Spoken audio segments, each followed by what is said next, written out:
I'm also very grateful to be able to present and offer to you the wisdom I've garnered over many years serving people in the cancer center and the hospital wards, and the many great spirits I've met along the way at the weekend retreats. So I'm really hopeful that this will be helpful for you in many, many different ways. What I found over the last 25 years is that people affected by cancer have three basic goals. One, they want to maximize their chance of recovery, and if it's an incurable situation, they want to live for a long time with a great quality of life.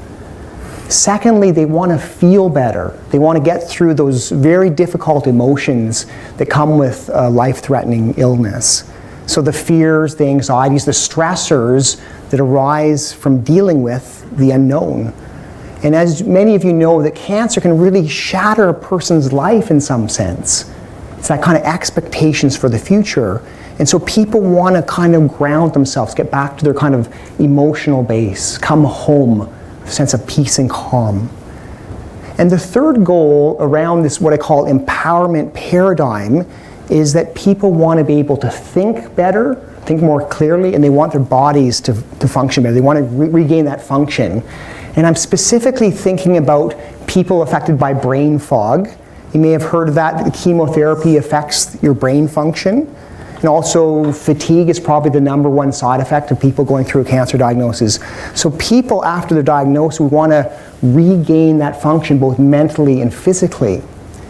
And so it's not much of a leap then to think about all of us actually share those same goals, or almost all of us I should say. So we want to live long with a great quality of life.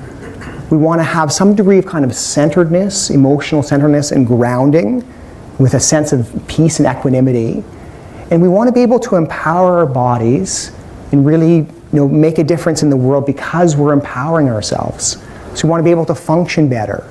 And so my hope is in this talk I'll offer you the kind of advice, the practical and integrated advice that I offer to the cancer world that you can apply to your world in some way or form. And I think that idea of empowerment is very important. As we empower ourselves, we're better able to strive for our goals and better able to make manifest our spirits in the world. And so I'm hoping this is practical and helpful for you. And I want to offer a deeper level of wisdom which engages and transcends the empowerment perspective.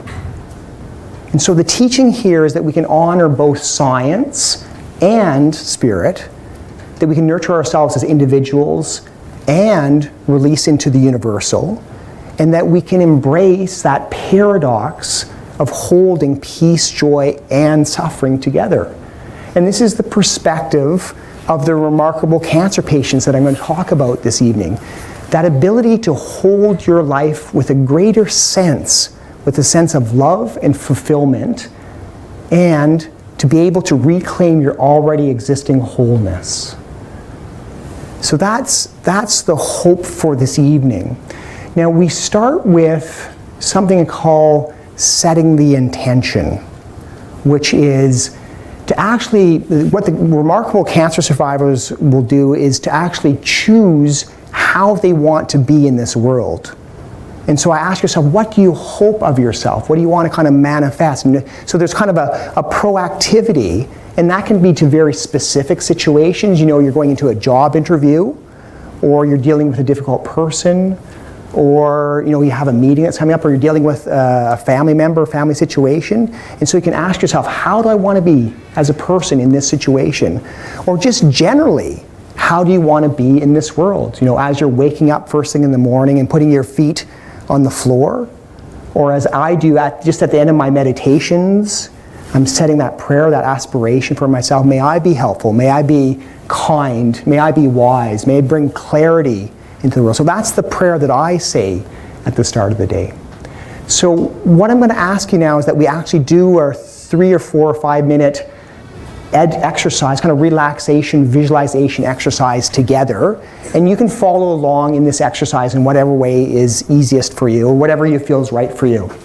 So I actually ask you, if you want to, you could come off the back of your chair. You can scoot forward just a smidgen so you're not leaning back, and you can set your things down.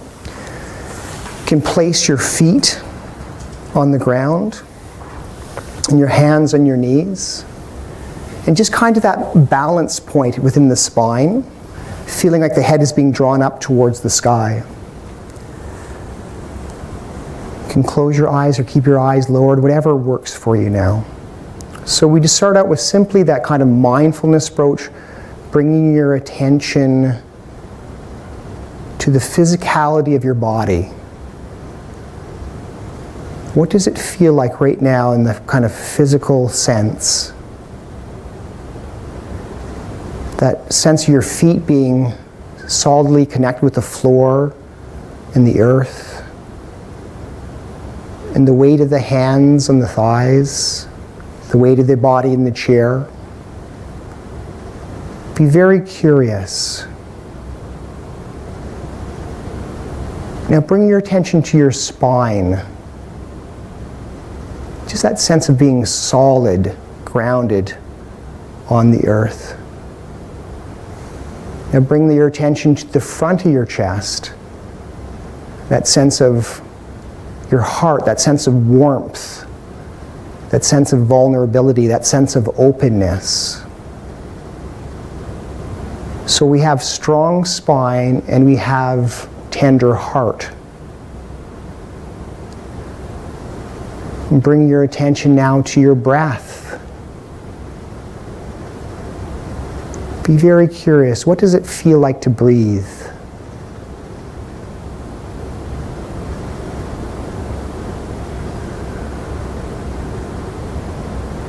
Now imagine through now the visualization part of this, imagine on the next in-breath that you're breathing in a sense of calm and peace.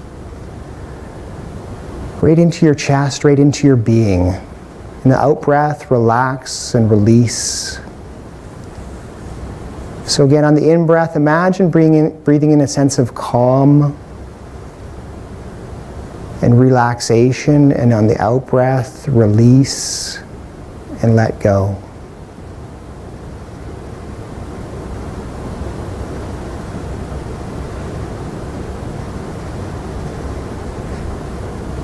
Extend that sense of visualization now to warm your heart. So imagine that your heart begins to warm with a sense of compassion, with a sense of caring.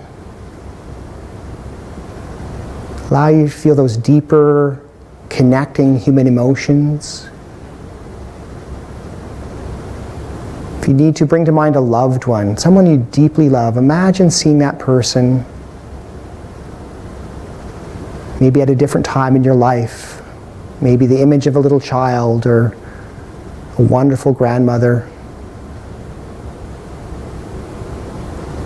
Allow your heart to warm with that sense of love, that sense of compassion.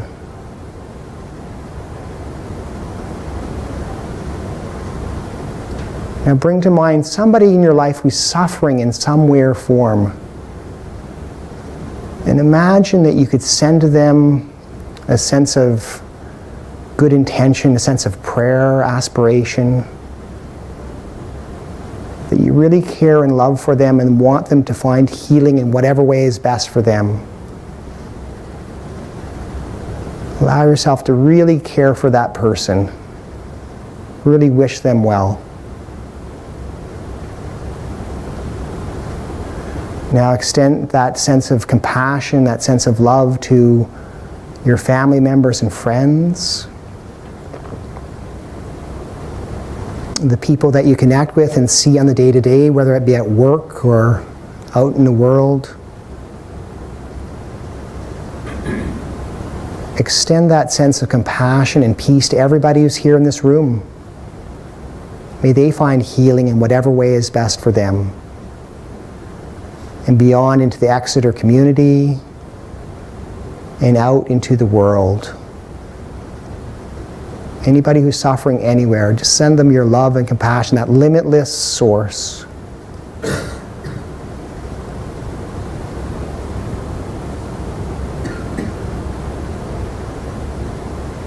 You release that sense now of intention and just come back to that sense of being grounded in your body, on the floor, in this ground. On the next out breath, allow your mind to expand into the space. And realize that your good human heart connects the two, the ground below and the skies above. Thank you. Okay, so I think I've settled down. Really appreciate bringing your energy. So I really do appreciate that coming down. You actually change the physiology in your brain, right? So if there's a kind of stress pathways and you get good at being stressed, it's relaxation pathways. You practice that and you can actually settle down your physiology. There's also love pathways and gratitude pathways and peace pathways and confidence pathways. So you can actually practice doing that. So thank you. This talk now is going to follow my life in medicine and the evolution of cancer care for the last 30 years. So we're going to see how we've actually progressed, and we'll be able to integrate the practical healing methods. So I want to be able to offer you the recent neuroscience and some evidence-based scientific healing techniques, and just what I found to be most helpful in my life as I tell you the story of how this unfolded in my life. So in the mid-1980s, I was a first-year medical student at the University of Toronto, very big university, and the focus of study was almost exclusively on physical care. So we were taught and we were learning to accumulate that knowledge, to be able to work up the patient in a way to discover what was happening, to make the diagnosis, to apply the physical care. The paradigm was what we do to the patient. And extremely important. I don't want to minimize the fact that science can make a huge difference in a person's life. I'm not minimizing that in any way or form, but it certainly wasn't whole person care in the mid-1980s. I remember standing around a group of 6 medical students with our mentor there, big kind of burly guy, middle-aged fellow, and he asked our group of first-year medical students, what do you do if the patient starts crying in the middle of the interview? And my friend Tony, wonderful guy, Caribbean, good-looking, smart, compassionate, great physician to be, he says, you know what, I would offer them a Kleenex, or I'd console them, I would be with them. And the mentor said, I just wait until the person stops crying and then I continue with the interview. Now, I grew up in northern Canada in a smallish, insular city. My mom was an elementary school teacher. My father had a grade 8 education and worked his way up in the military. By grade 10, lower, I desperately wanted to be a physician. I would have regarded myself as a scientist, even called myself an atheist at that point. By the time I was 21, I was the similar person, and even then I knew that that wasn't right, to simply wait until the person stopped crying.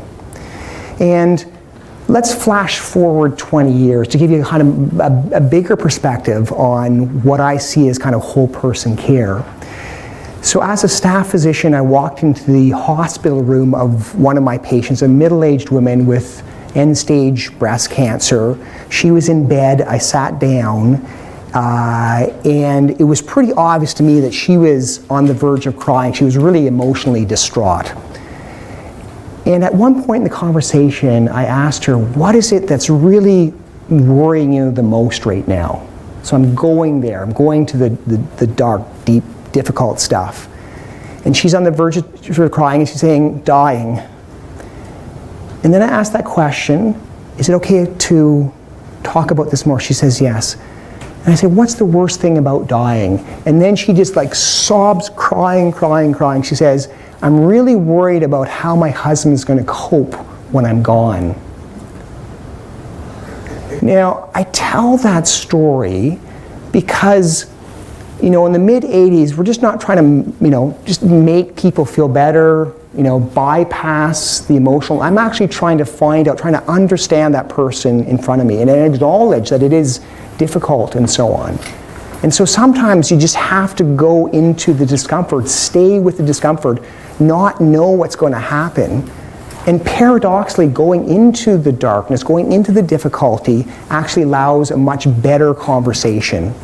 And in that case, we could actually have, from a practical perspective, we could have that discussion about, well, let's involve him in this conversation and so on. But we understood each other more, and she actually had kind of that emotional release. So that's a bigger perspective that I want to kind of give you, this perspective that there's something more than just the physical that we're talking about here. So back to the 1980s. So it was an important time. As a first-year medical student, I didn't know what kind of physician I wanted to be. I was interested in psychiatry, I was interested in addictions, and then the stars conspired, essentially. You've had those moments where the book kind of chooses the reader, kind of falls off the shelf into your lap. Well, it was one of those scenarios. And the book that I read was called Love, Medicine, and Miracles by Bernie Siegel.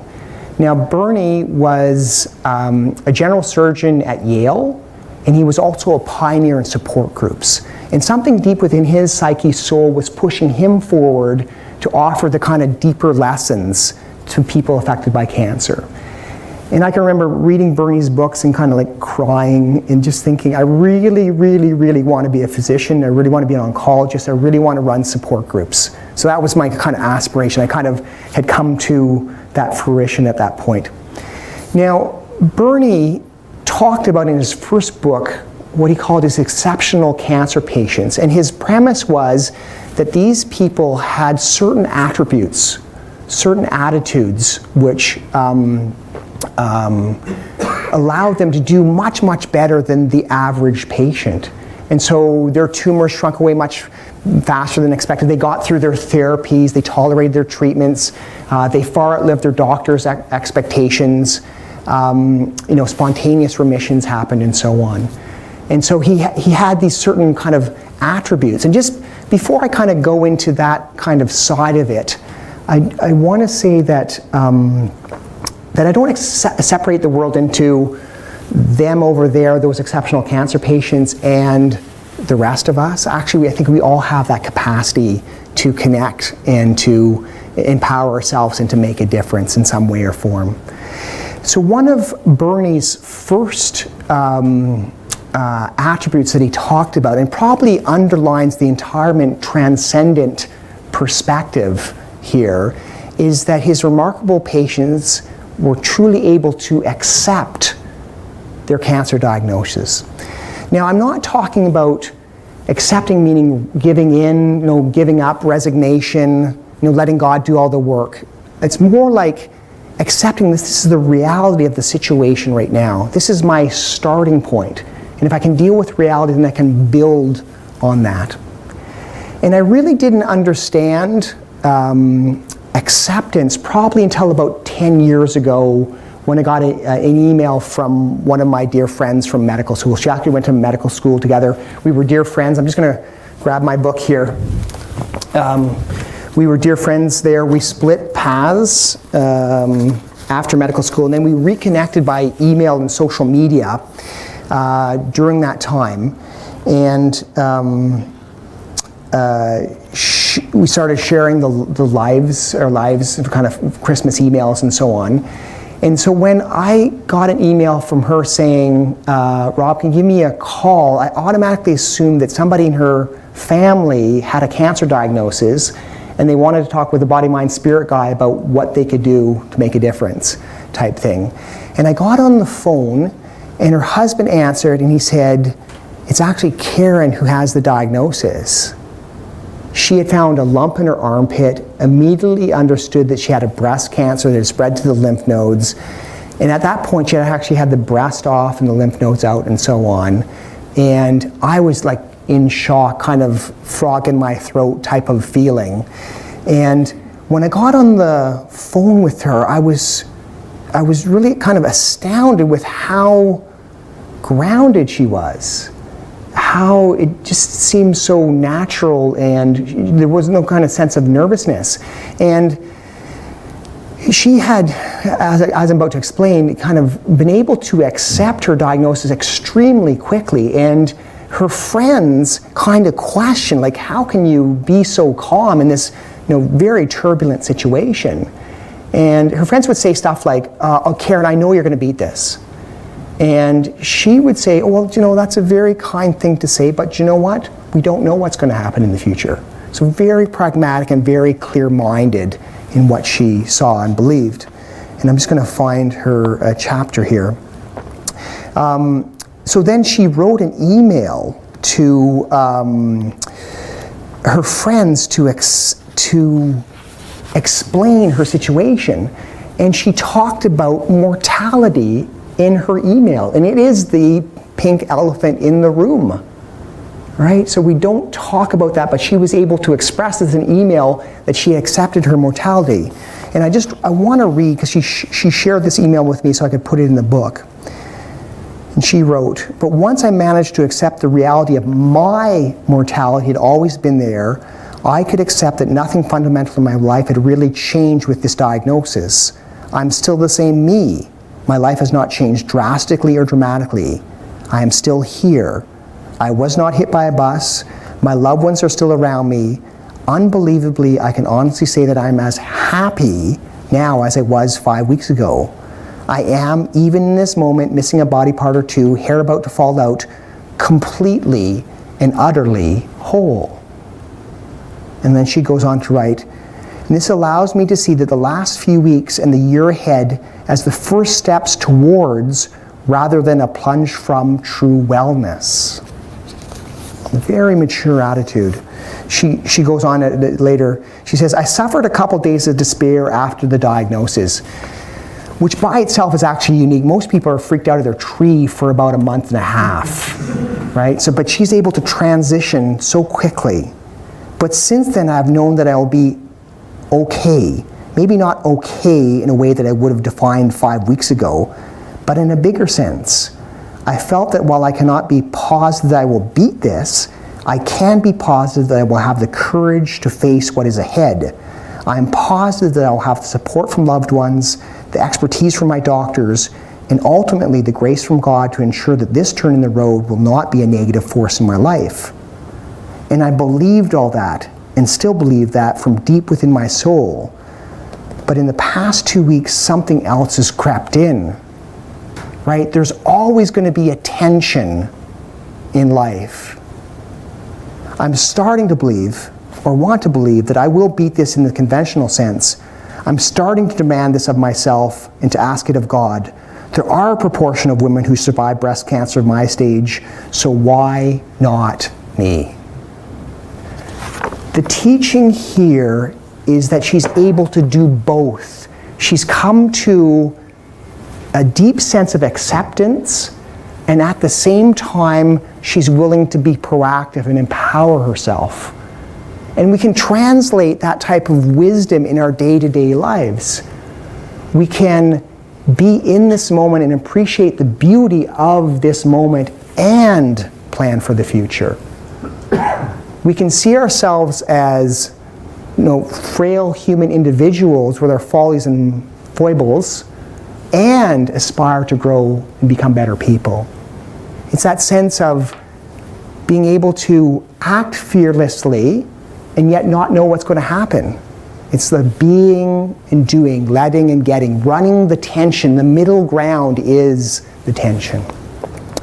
And so that's the first level of what Bernie Siegel talked about, the ability to accept your situation and still be proactive in making a difference in your life.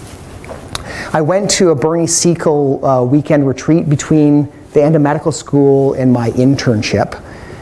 I was there with 180 people, more like a school auditorium on the Friday evening. Almost everybody had a cancer diagnosis. They're there with their loved ones who had it. And I was quite the keener, sitting in the front row, wondering what great words of wisdom Bernie's going to offer this group. How he's going to teach us, how he's going to empower us, and so on. And he walks up to the microphone, this Friday night, kind of plainly dressed, leans over and says, "Hi, my name's Bernie. I'd like to start out with each of you telling us a bit about your cancer story. You, sir, at the back, start us out, please." And this is in New Haven, 1990. First guy at the back stands up, tells a little bit of his story, And everyone starts listening, and one person after another person after another. And it's this feeling, if you've ever been in a good support group, it's this incredible feeling of kind of calm and energy and peace, and almost like an envelope of love is like holding the group, one person after another person. I remember there was a young man there, his mom had ovarian cancer, and he was like crying, holding onto her shoulder. Another woman had actually bought or asked the hotel staff to get a dead chicken, and by the time it came to her, she like reached into her bag and she's like swinging this chicken around saying, you got to use humor on the cancer journey. And it was like story after story after story. By the time it got to the front row, I kind of stood up and looked back at this group and said, you know what, I've learned more in the last 2 hours about the true effect of cancer than I did in all of medical school, so thank you very much. So it inspired me to go on. So I worked to become a specialist, radiation oncology specialist in Ottawa in the early 1990s. And again, the importance of physical care and really taking care of a person from a physical perspective is extremely important. And I think one of the reasons why I absolutely love my job is that 50+% of people come in and contribute to their cure. The people who have incurable situations usually come in with a problem, a lump or a pain. I help administer the radiation, the pain gets better. It's really heartening to really kind of help people. And you know, we can't have that kind of transcendent, kind of spiritual perspective if we're suffering at kind of that level. And if you've ever been with somebody near the end of the life and they've kind of released into that next realm, they don't associate so much with their personality and so on. And it's like walking into a room and the room is kind of lit up. What I've seen in that situation, they run into a pain crisis, it's as if the light bulb gets turned off, get the pain under control, and it's like, open up again. So I do really appreciate physical care there. But it was also, I remember one of the physicians I really respected, saying, well, now you have to think about quality life in everybody. You have to think about the quality life in your neighbor type thing. And it was like, it's so obvious now we have to think about long-term side effects of the people that we cure. But that was the big thing, thinking about quality of life. And the story that personifies that best for me was the ENT surgeon who saw a man who had a bad cancer in his throat. And the options were the big surgery, remove this, the guy can't talk very well, and he'd be left with like a whole tracheotomy site, and radiation may have a slightly decreased chance of cure. And the guy chose radiation because if he had this hole in his throat, he wouldn't be able to go fishing with his grandson. It's like, aha, we have to take care of the whole person there. So that was the mid-1990s, and then by the time I became a specialist and worked in Halifax, east coast of Canada, the first patients that I saw during that first year or so, it was as if they were like shaking in their chair. They were really nervous and really scared for the most part. And it's normal, it's an unknown situation, what's going to happen, et cetera, et cetera. But then we had what we call the proactive patient, where people were getting information, and they had a system whereby a woman who got a breast cancer diagnosis would get this package automatically, and they would read about it. By the time they got to me, I was explaining the treatments and they were nodding at me. Yes, yes, yes, I know that, I know that, I know that. And it made it much easier. So it was the whole next realm of empowerment. And what I'm trying to teach here is what we call integrative care, which is the best of the medical system with what you can do at levels of body, mind, and spirit. And so I see it as kind of layers of empowerment. First layer of empowerment is information, understanding what's happening. The second layer is actually, and that's before you get into the medical system and being able to advocate for yourself and understand. And doing those things is very important. Tap into the expertise. There's a whole talk on how you get the best care from the medical system that we don't have time for. But I wanted to offer you the kind of transcendent perspective, is to be able to see reality for what it is. And at those two levels, you're asking yourself the question, what is it that I can influence and what is it that I can't influence? Right? What is it that the medical system can provide me and what is it that it can't? And not to be super agitated and irritated that they're not doing everything for you. I wouldn't expect your oncologist to be your spiritual director, right? You're getting physical care from that side of it.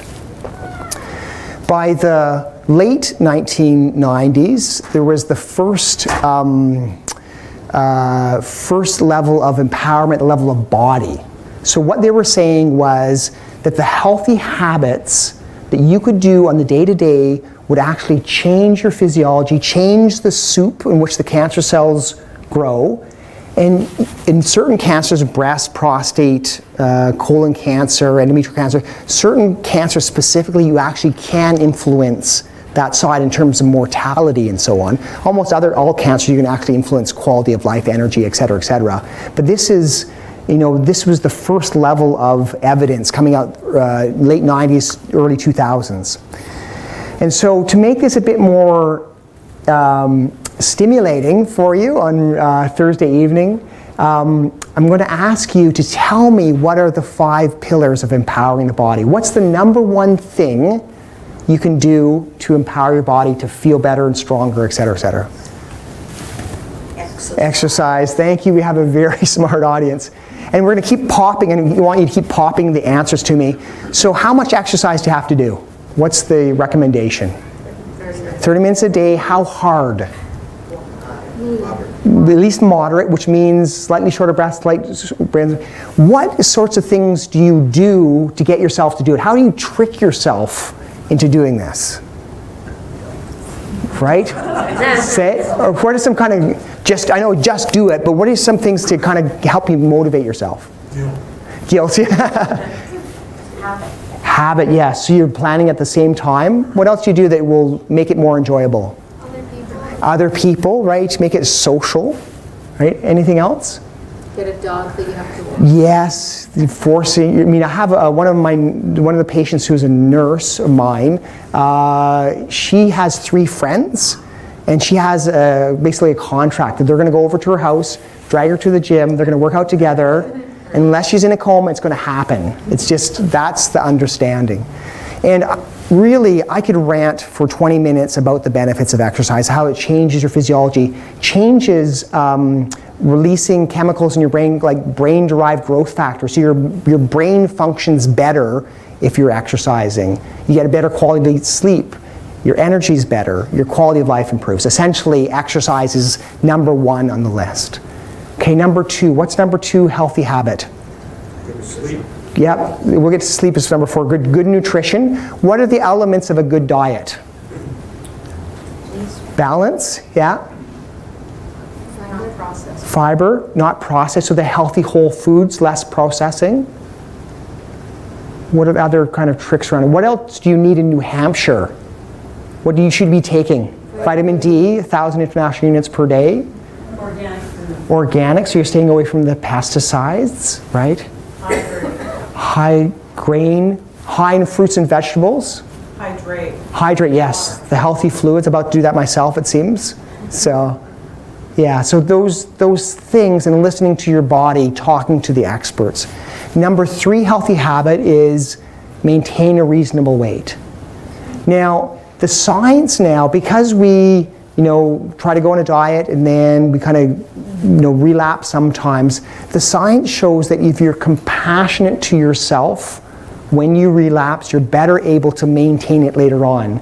So instead of staying guilty and frustrated at yourself for relapsing, taking that extra cookie, you actually can be more compassionate, and it seems that actually helps break the cycle of these patterns of on diets and off. Okay, number 4 was sleep.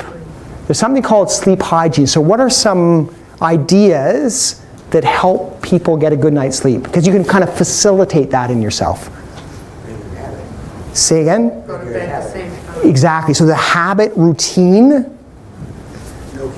No caffeine, and miss the other stimulants like exercise.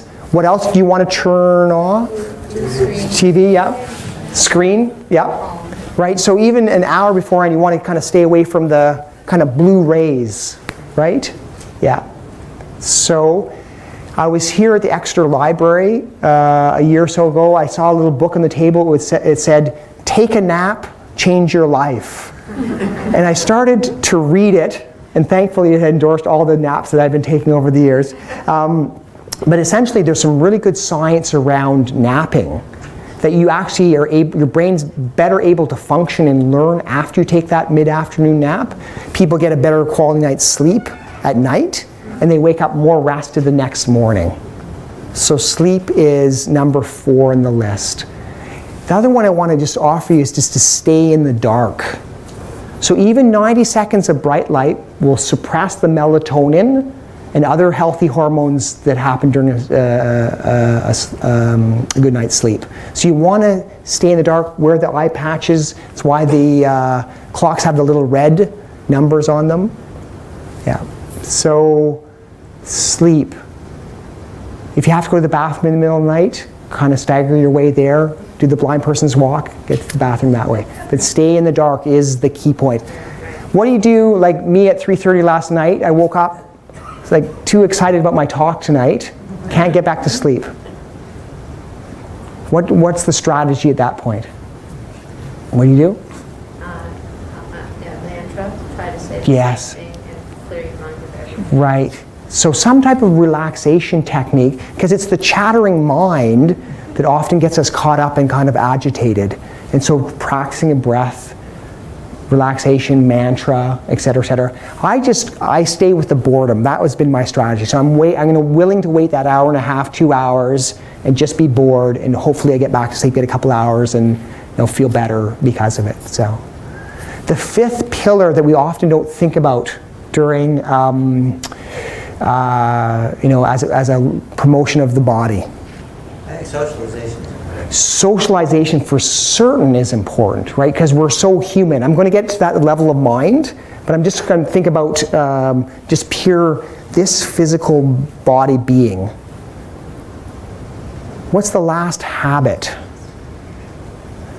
It's relaxation, meditation, actually resetting the stressometer at a much lower level, right? So there's a lot of good physiology around actually practicing a relaxation meditation technique. And I'll show you the hand model of the brain. So through evolution, the first thing that developed in our distant ancestors and so on was the brain stem, which is the fight or flight response, which is the base of the thumb. The next kind of floor that was built in our human evolution is the thumb, which is the limbic system, the emotional system, approach, and award system. And then the last level, which is very human, is the neocortex. This is the frontal lobe, like creativity, planning, a lot of the social aspects of this. And you can see the relationship between the frontal lobe there and the limbic system, which is can get very agitated as well. As we practice meditation, you actually get a thickening of the prefrontal lobe. And that has a huge amount of benefits in terms of our thinking and quality of life and just general, because it can suppress or dampen the stress reaction. The balance between the right frontal lobe and the left frontal lobe also will influence your mood. So the more frontal lobe activity, left frontal lobe activity, the happier generally you'll be as well. I want to share with you my meditation experience so that it gives you a feeling for what I'm talking about and how it influences me. So most mornings I get up 20 minutes before I'd have to get up otherwise, half an hour, and I sit and kneel on my mat and I bring my attention to my breathing. And within about 3 seconds of starting, I'm starting to think about what I need to do that day. I have these projects going, I got to get to work on time, what's going to happen at our departmental meeting, what I need to say. And at some point in time I realize I'm thinking, and I bring my attention back to breathing. And about 3 seconds after that, I'm starting to think about what happened yesterday. I was at that meeting of those guys, and then there's this silence, and then I decided to crack a joke, but they didn't even laugh. Oh, why don't I just shut up? This is so stupid. And then at some point in time, I realize I'm caught up in the past and bring my attention to my breathing. And then I'm starting to think again, and I bring my attention back at some point, and I'm starting to think again, bring my attention back at some point. And this, I've been meditating for 15 plus years. It's a very similar experience every day. And it's all meditation. It's not just the moments where, at that 20-minute point, it's like, like dropping in, I'm in my body, I'm relaxed, I'm more peaceful. The chattering mind is still there. It's not chattering as loudly or as often. Now, I tell you all that because it actually changes me as a person. The days that I meditate, I just feel more relaxed.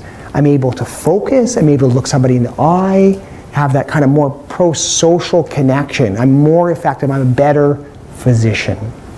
Now, we're going to do a little exercise together right now, but the idea is to suggest to you that you can find an activity in which you can perceive that you have a chattering mind and you build your kind of attentional pathways, bring yourself back to the activity. So not everybody is going to do meditation. You might do something that's more kind of physical, like a yoga or a mindful walking or a body scan or whatever it is that allows you to learn and connect with those pathways. So if you would, let's everybody stand up if you want to participate in the way that feels best for you. We're going to do a little bit of Qigong right now. So it's based on Chinese medicine, and I want you to kind of ground yourself, bend the knees a little bit, and imagine that you're in a warm, beautiful vat of water. And so everything's done so smoothly. And I want you to start with your hands at your sides, and on the in-breath, you're going to breathe up through your nose, and an out-breath through your mouth, you're going to breathe down. Now your job is to pay attention to the physical sensations in your body and in your breath. And we're going to do this about 5 more times. And I'm going to just explain to you, this is based on Chinese medicine. The idea is that there's qi, or universal energy, around your body, and you're giving yourself kind of like a qi bath, qi shower, and the negative qi is being released into the earth, and you're accepting that wonderful energy that's going to energize your whole body and spirit. And one more.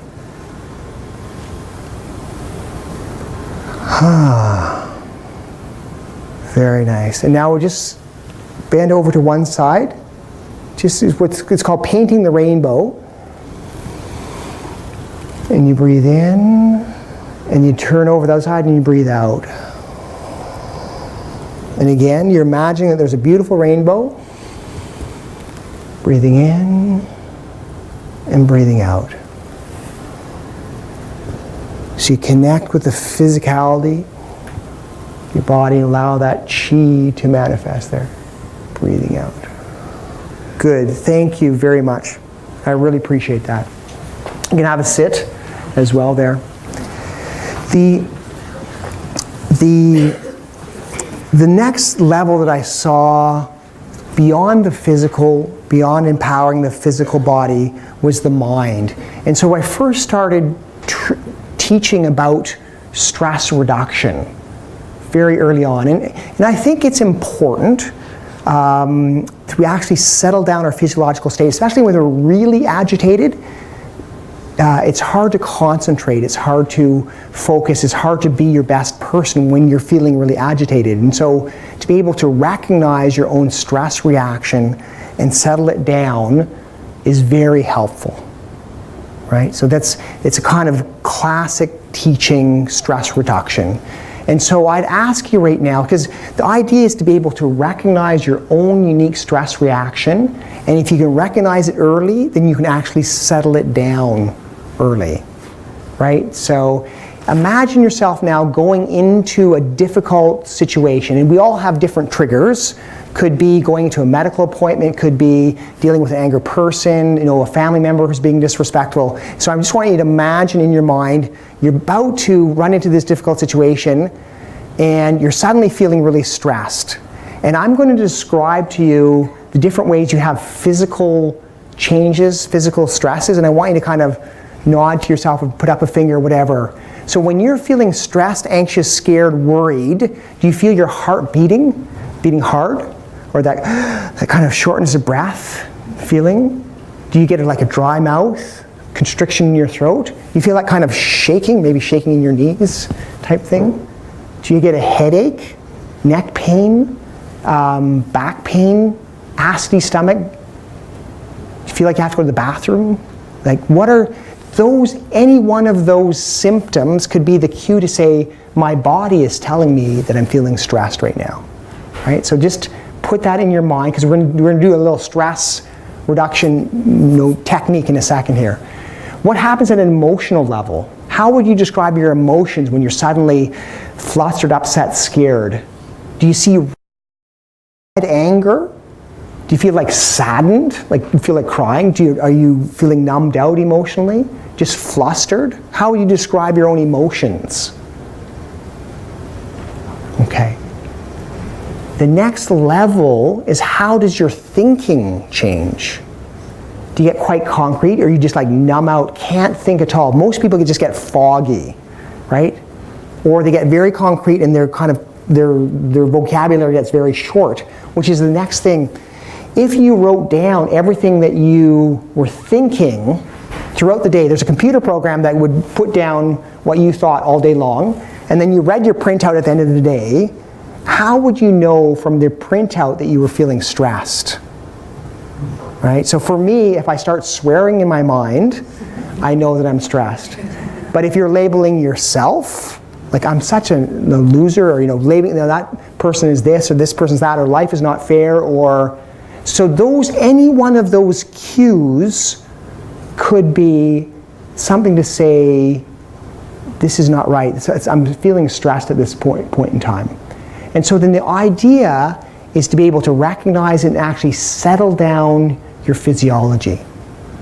So I'm going to do that. I know this is going to be just a little bit different than usual, but I'm going to ask everyone to stand up again, and we're going to do a little bit of acting together. And I'm going to actually provoke a stress reaction in you. So just first of all, what's the feeling of energy in your body right now? Just have a kind of a sense of mindfulness. What does this feel like? Energetically, stress-wise. Okay, now we're going to flash forward, or flash backwards actually, to your youth and Halloween night, and you're walking around a corner, and your big brother or some person has on this really scary mask, and they go, "Boo!" like this, and it just scares you, right? Now the classic response is, "Ah!" like this, like your eyes wide open, shoulders up, hands like this. I'm going to be the rotten big brother, and you're going to be the kid that gets scared. So I'm going to say boo, and you guys are going to go, "Ah!" like this. Ready? Here goes, boo!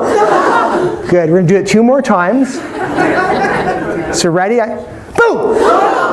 Good. And once more, boo! Okay, now scan your body again. What is that energy feeling? Where's the scattering? So you've just had a stress reaction, right? You've kind of provoked that from a body-mind perspective. Now the technique I want to teach you is a breath technique, whereby, in fact, you start here right now, put your hand on your abdomen, and we're going to do 4 slow breaths. If you want to, and just continue whatever breathing rate you like. 4 slow breaths. You can make the out breath a little bit longer if you want. And just really focus, be very curious. What does it feel like to breathe?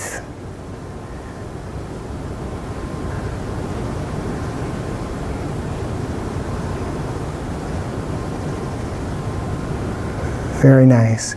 And then when you're at that phase, you actually engage your thinking mind again, that kind of reassuring, wise voice that basically says, this is a difficult situation, but I can get through it. I've been through difficult situations before, right?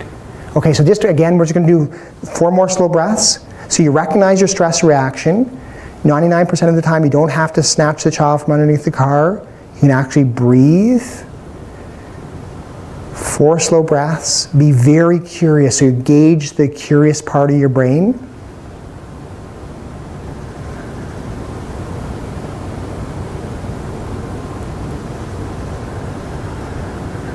And then now your brain is reframed. You use the wise and kind part of your brain to reassure yourself. Okay, So how do you feel energetically now? Probably settled down a little bit, right? Okay, great, thank you. You can have a sit again. So I feel this is important. You know, stress reduction is important, but I've taught all those years that we want to minimize our stress all the time. And there's a whole level of kind of a recent book I read called The Upside of Stress. It's actually changed my perspective that stress is not just negative. It isn't all bad. There are actually good things about our stress reaction. It's actually teaching us something about ourselves. And so, yes, we do want to settle down. When we're too agitated, we want to actually settle down, be in kind of the mid-range of that inverted U perspective in order for us to function better. But the recent neuroscience shows that our attitudes towards stressful situations actually influences the neurochemistry that's released, which influences our thinking patterns and our behavior and the outcomes in the circumstance. And as you know, the two examples, if you're in a stressful situation and the self-talk is, oh, this is awful, this is too much, I can't handle this, you know, my life is toxic. If you're in that kind of mode, you can see that you can get a very narrow perspective and you really kind of close down to the possibilities of learning from the situation. And so the transcendent view is to say, here is an opportunity. Stress is actually enhances my life. A stressful life is actually associated with greater fulfillment and meaning. This is actually the data there. And then in fact, when we run into uncomfortable situations, we can see that as our growing edge. Here is an opportunity to grow and learn. So it's really, you know, fascinating to have that different perspective. And it's your relationship with your life, the external events of your life, that actually determines the outcome. It's not the life events, it's the relationship that you have with those life events. So as a gross example, if a person's in pain, their awareness of the pain is not in pain. If a person is really suffering kind of fear, agitation, stress, the kind of observer consciousness that observes what's happening is not stressed or freaked out, right? So we have that capacity to learn and grow from stressful situations. And I want to tell you just a little bit around some of the recent science that I really find quite fascinating. So there's something called the social stress test, and I'll give you the example. So it was done on a group of Columbia University business students, and they were asked to prepare and deliver a persuasive speech in front of a group of experts. Now the experts, and they were going to get feedback on their delivery and so on, the experts were mock experts, and they were instructed to actually cause a bit more stress to the guys that were presenting their talk. So the person would be there, they're really excited to give their persuasive speech, and then 30 seconds in, the first expert would say, oh, no, your body language is all wrong. Stand up straight, look us in the eye, and then they keep on going, and then the next person, oh, that's a very weak example. You have to decide on a better example. Please continue on with your speech, but choose a better example. And so they were provoking the stress in these students. And there are other variations where the mock examiners are like looking at their watch or yawning or like, oh, I can't believe it, or whispering, just trying to make these people feel really agitated and stressful. Now, in this particular experiment, half the students watched a 3-minute video which essentially said stress is bad for you. The science shows it's even worse than we expected. It has all these bad health effects. You can't perform under stress. And then half the students had a video that also drew on science, but basically said stress is enhancing. It can improve your performance. The energy you get from your beating heart, or when you're breathing oxygen into your brain, and the stress response can actually be used to help you perform better. And then what they did is they interviewed these Columbia University students afterwards, and the one that had heard the stress is enhancing were more confident, more determined, and more excited. So they actually had a better experience. Now everybody was stressed, but they also measured some basic chemicals. And one of them was cortisol. The cortisol levels were the same, they elevated in both groups. But there was a second chemical called DHEA, which is a precursor to testosterone. And from our neck down, DHEA helps muscles get stronger in response to exercise, which is a physical stress. Within the brain, it's a neurochemical, neurosteroid, that allows the brain to learn from stressful situations. So your brain stays on and learns in the stress when you have this chemical within your brain itself. And that ratio, the DHEA to cortisol, that ratio is called the growth index. And the higher growth index is associated with improved academic performance, persistence in college students, even higher GPAs, and lots of other studies. If you're able to kind of keep your chemical on and say, I can learn from this stressful situation. So in military survival training, they studied a group. They had those who had the higher DHA, greater focus, less dissociation, better problem solving, less symptoms of post-traumatic stress disorder. And even people who've been through horrific experiences like child abuse, if they're able to keep their DHA up through their lifetime, they're better able to grow and learn with time. So, and a whole bunch of other chemicals that are released, like oxytocin, which is kind of the cuddle hormone, also drives a pro-social, like when you're feeling stressed or upset or under the weather when you're sick, you actually want to reach out to other people. That's your oxytocin that is released during stress. So a whole bunch of other things. And what Bernie Siegel wrote about way back in the 1980s, he said that people, his remarkable cancer patients, were able to see the cancer diagnosis as a catalyst for change and an opportunity for growth and learning, right? So that they had that reframing. And what is now called is post-traumatic growth, meaning that we're not going to say we want people to have these awful experiences, but the people who go through that and see an opportunity to grow internally that actually transforms them psychologically. And the data shows that people will say one of kind of 5 things when they have gone through this post-traumatic growth. They'll say something like, I couldn't believe that I was stronger than I thought. I discovered that I was stronger than I thought. I have a greater appreciation for life, empathy for others, that they had undergone spiritual growth, able to see greater meaning, that they would reprioritize their relationships, right? And make that an important part of it, and that they were open to new possibilities, right? To new purpose, right? So that's the post-traumatic growth side of this.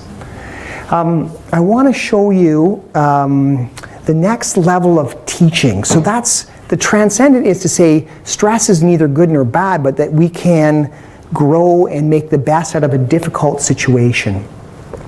Okay. So, are we there? Almost. So we went to stress, and this is all the things that stress causes, that I feel guilty about saying that, and that chronic stress also leads to the vicious cycle. And now I want to get on to just teaching you very briefly this idea of using mindfulness to work with your thoughts. And the idea is that our thinking influences our emotions. And the easiest example is that people who are depressed typically think, I'm not good enough. That's one of the major downward cycles, thoughts that causes depression in people.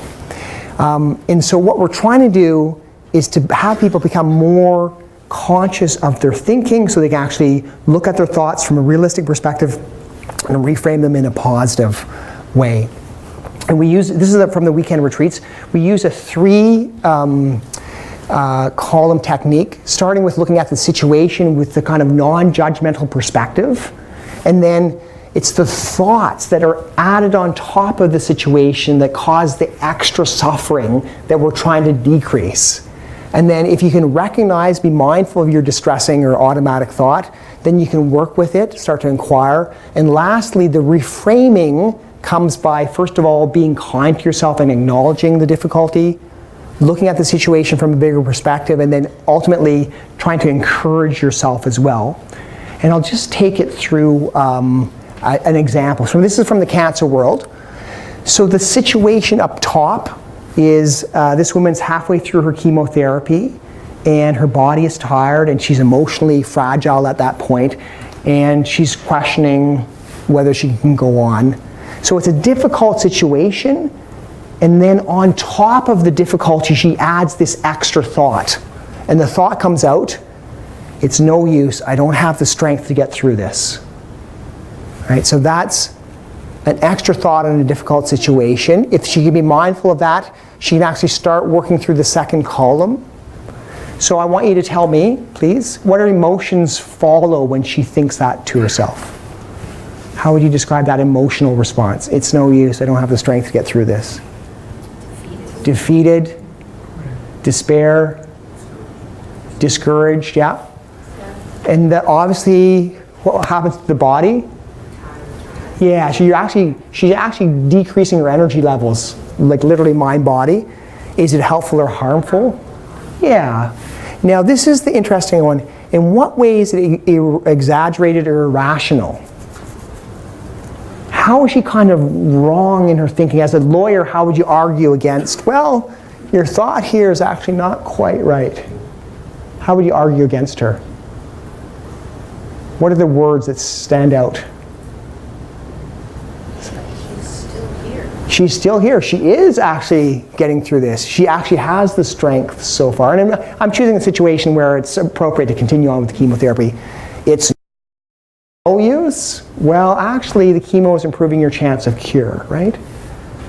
So then lastly, and this is all happening internally, if she can be kind and wise with herself, with the kind of thinking mind, how would she reframe that from a kind perspective? If you were her best friend, what would you say to her? And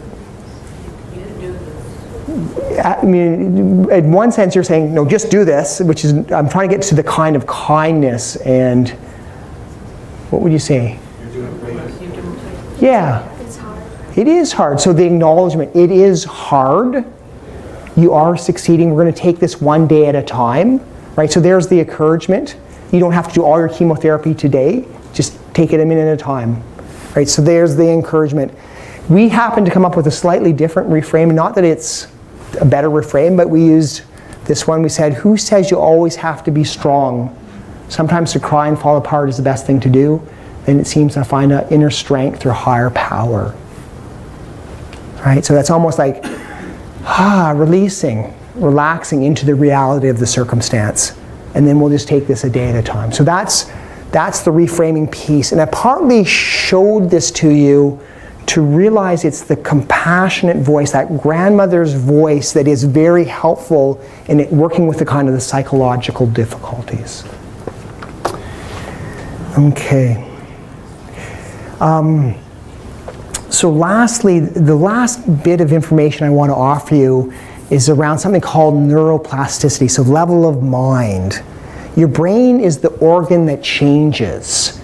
And whatever you practice, if you practice being agitated, upset, flustered, you'll get very good at that. If you practice being more peaceful, confident, whatever else you choose, you get better at that.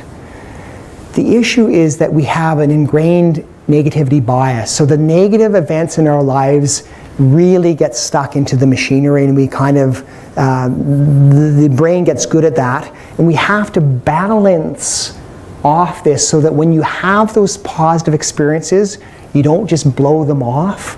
You actually take some time to appreciate that experience, so it gives your brain a chance to set down the pathways. And so the teaching around that is, when you have those moments of gratitude or peace or confidence, whether you visualize them or actually have them, stick with them for 15 to 20 seconds and really feel like it's being ingrained into your system, because that's very, very powerful in terms of changing your brain and changing your life. So that's neuroplasticity in like 1 minute. I want to finish off by talking, so that was probably 2010, neuroplasticity, brain science was really coming into it.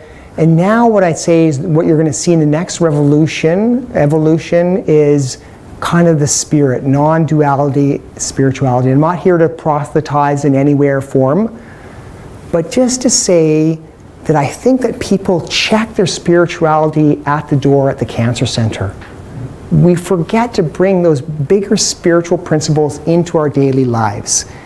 And I want to tell you that story to start things off. So I went to a spirituality and health conference probably, 10 years ago. And I came back on the Monday morning when I see new patients with the aspiration of asking people somehow in a kind of non-threatening, comfortable way about their spirituality. And the first person that I saw was an 87-year-old lady with very early breast cancer, and she was so anxious, and I was jet-lagged and tired, and I just thought to myself, I just want to get to the end of the interview so I can explain to her, it's an early cancer, it's easily treated, I think you're going to be fine. I just wanted to reassure her. But I asked the question, are you comfortable talking about your spirituality or religion? And it was as if she kind of lifted up and her face lit up and she said, yes, doctor. And then she went on to talk about some of her spirituality and that she wasn't scared of dying and that she was looking forward to seeing her husband who had passed along on the earth plane.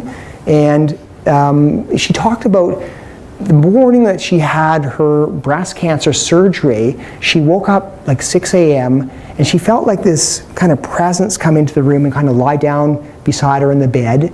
And then after a while it kind of patted her on the shoulder in the same way that her husband had during their time together, and she, the kind of presence left and she just felt much more comfortable. And as she told this story, it was as if she just kind of relaxed and she remembered what was most important to her. And so I just reflect on that idea.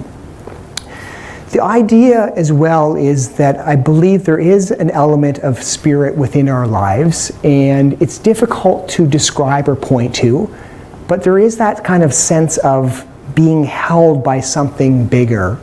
And it's as if, as I'm meditating, I can see that there's a body there, and this breath, and there's emotions that are kind of coming, and there's definitely the chattering mind, but there's also an observer consciousness that holds the experience, that kind of awareness that holds the experience.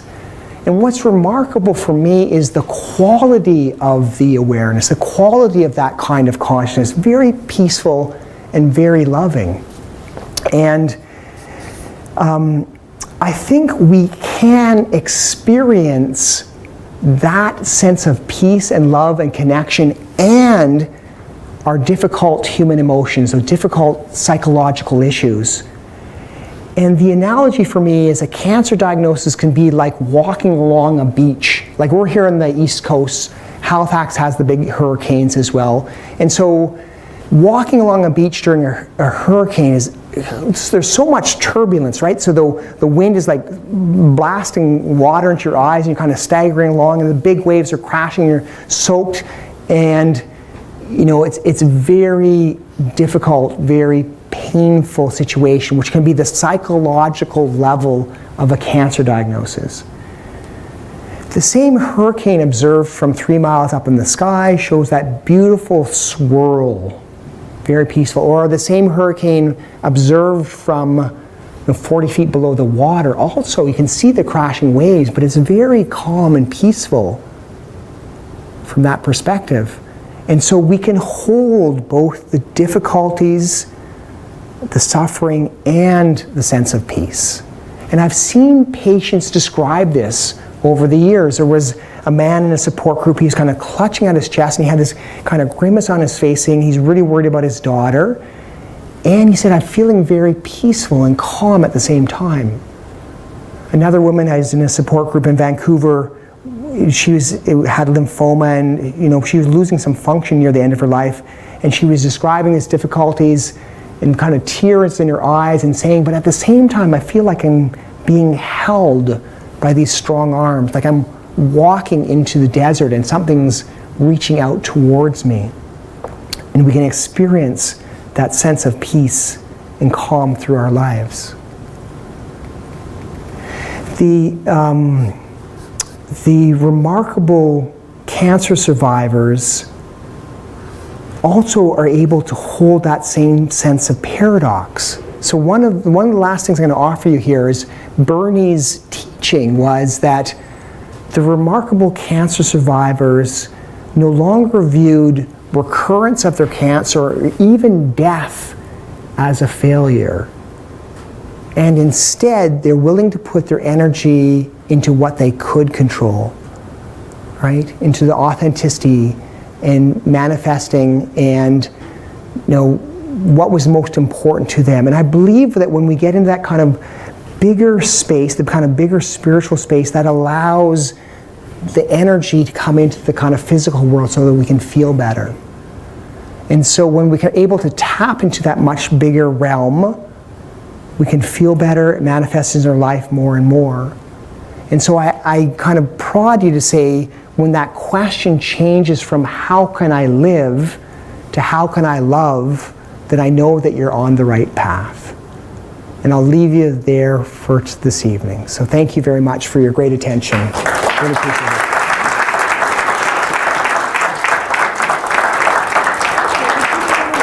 Yes, let's answer some questions. Would be great. We usually wrap up about 8:30, so we have about 15 minutes, and Dr. Rutledge very kindly said we would be willing to answer questions. Yeah. Anybody feel? And maybe sign books too? We can sign some books as well. Thank you very much. Yeah, the book follows the teachings from the weekend retreat, so it kind of covers a lot of the body, mind, spirit stuff. And every second chapter is a story of somebody who's attended the retreats. And it really is pertinent to everybody who is a human, I think. Yeah. Go ahead. You're saying more about wholeness. Right. When somebody isn't feeling whole. Right, yeah. That's, the tagline or the second line is integrating science, wisdom, and compassion in reclaiming wholeness on the cancer journey. So how is it that we can reclaim wholeness and yet feel shattered? That's really the question. There was a wonderful story that Saki Santorelli wrote about an artist in, I think, Chicago, and he took, I think he had some type of physical handicap, and he took a huge sphere, like a marble sphere, and then he dropped it from a height, and it shattered into these large pieces. And then he took a special type of metal that looked a lot like gold and kind of melded or put these pieces together. So it obviously wasn't a perfect sphere at the end. And he labeled his piece broken yet whole. And I really do think that describes the human condition, because we're always going to feel, in some sense, that there's something inadequate about us. And yet there's also this kind of consciousness that holds us and is with us throughout our lifetime. And that's the wholeness as well, that we can embrace ourselves in all the turbulence and all the issues and yet still feel that we're whole. But it's just really hard to perceive that when we're suffering so much psychologically. Yeah, broken yet whole. Yeah. Hope that's helpful. I'm quite happy to answer even just a very practical question, around cancer or whatever else. Yeah, go ahead, Max. What's the most stressful thing about being an oncologist? I really love my job. People say, how can you do that? It's so depressing. A lot of my patients die. The flip side of realizing that we all die is that we have this life right now, and so the flip side is that life is very precious. So it's actually a true honor to be an oncologist, because I can really perceive and feel that much more clearly. The stress, part of it is I probably don't have enough time to really spend and really connect with my patients on the day-to-day. There's a little kind of time pressure there, but it's also just I have so many, it's a practical thing. It's from administration to teaching medical students. I'm just feeling like I want to do a good job and I just don't have enough time to do all those things that I love to do. But really, it's a fantastic career if you love medicine. So thank you, great question, appreciate that, yeah. I understand that your goal was to move from shall I live to shall I love. I understand that. Can you say with any assurance that the people who make that movement do survive in greater numbers? Yeah, and that, then in some sense that's the paradox, right? When you release grasping for I have to live for a long time, you get into that space which has this possibility that actually influences the physicality. Now, what you can say on average, the people who take care of themselves, nurture their bodies, et cetera, on average live for a longer period of time. People who are depressed definitely live for a shorter period of time. But the data is so blurred that it's really hard to say if you're in that loving perspective, you actually have greater longevity, but you have a better quality of life. Part of the transcendent perspective is that we run up against our physical limits. We're all going to get older, we're all going to be frailer at some point in time, and so we can empower ourselves to a certain point, but then it's that acceptance that takes over. And we can focus on our limits. I can't do what I used to be able to do, or we can say, oh my God, I'm here right now, I'm alive, and I have this opportunity to connect and to appreciate and have gratitude and so on. And so it's that ability just to say, this is the miracle of just being right now and letting go of trying to go after longevity. And that's a tricky piece as well. But also I just want to say, to make those transitions is to say, I love this body, and to say, this is the vehicle that allows me to walk into the world, to reach out, give a hand, or to give a hug and receive a hug. So, yeah, thank you for that very good question. Yeah. Go ahead. How do you influence family or community that is a negative influence? Because I'm sure you see people, it's part of a day-to-day struggle, cancer, no cancer. So what happens with the patient who would be receptive to these ideas? Right, and it has a negative influence, yeah. Yeah, it's tricky because we do live in relationship and we're connected with people, and sometimes those people in our lives don't make us feel very good. And so how can we just say that's them, that's their bad behavior, and I don't have to buy into their system, and at the same time realize that it actually hurts to hear those type of things sometimes. So I'm a male, I'd limit your time with them is really what I think about, and then you choose the wise souls in your life who nurture you, because it's really your life and you're the most important person, and to have that wise person who can just listen and not have to correct and not have to offer advice, I think is very, very helpful. But I do honor the fact that it's a bit mucky. Life is a bit mucky, right? Yeah. Another great question, thank you. Yeah. Let me try this. We recently had in our family a very unremarkable cancer patient. And it was her fourth cancer, and she's since died. And it was so awful. Yeah. To watch. And I don't know how you break through to someone who's in that disease. Yeah. No, just first of all, my heart just goes to you just to say that's really painful to watch somebody suffer. And let's. And to read Being Immortal. Right. Right. And you hear this talk about spaciousness and that we can hold our experience and so on. But first of all, just to ground ourselves in reality, It's really, really painful sometimes. The second thing is that we can't control other people's behavior is really what I come to.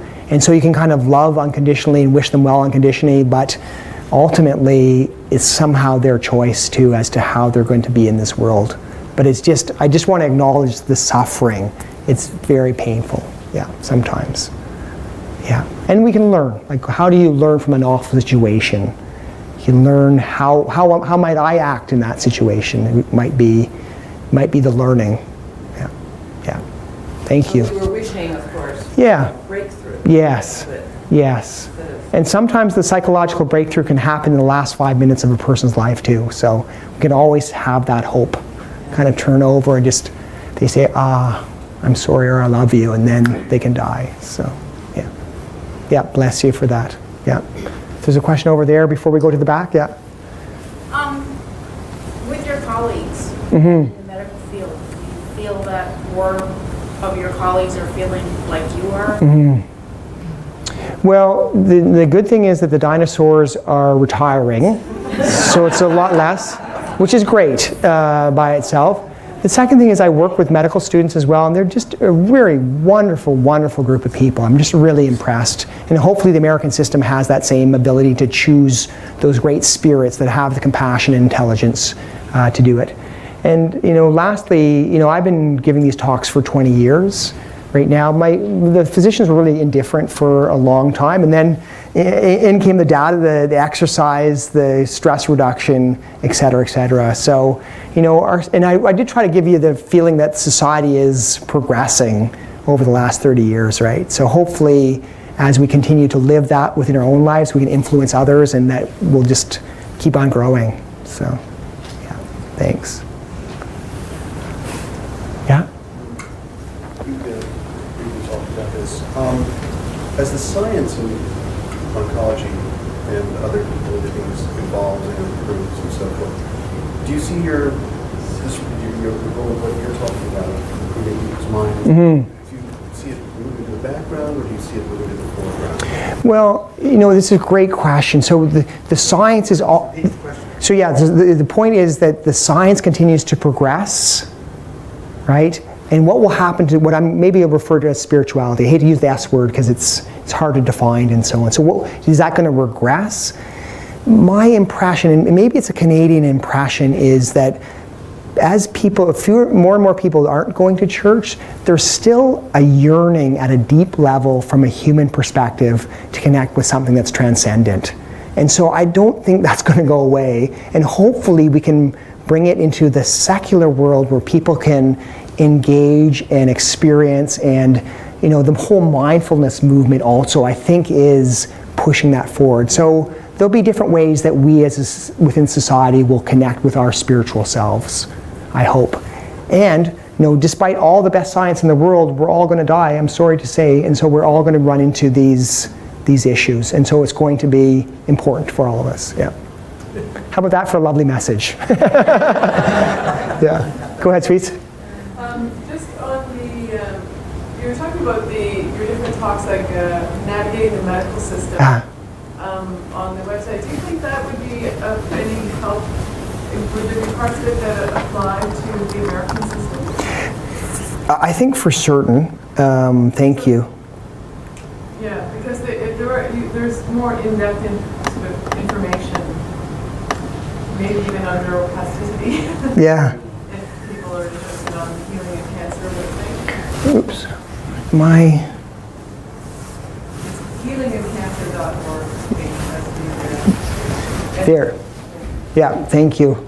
I owe you $20.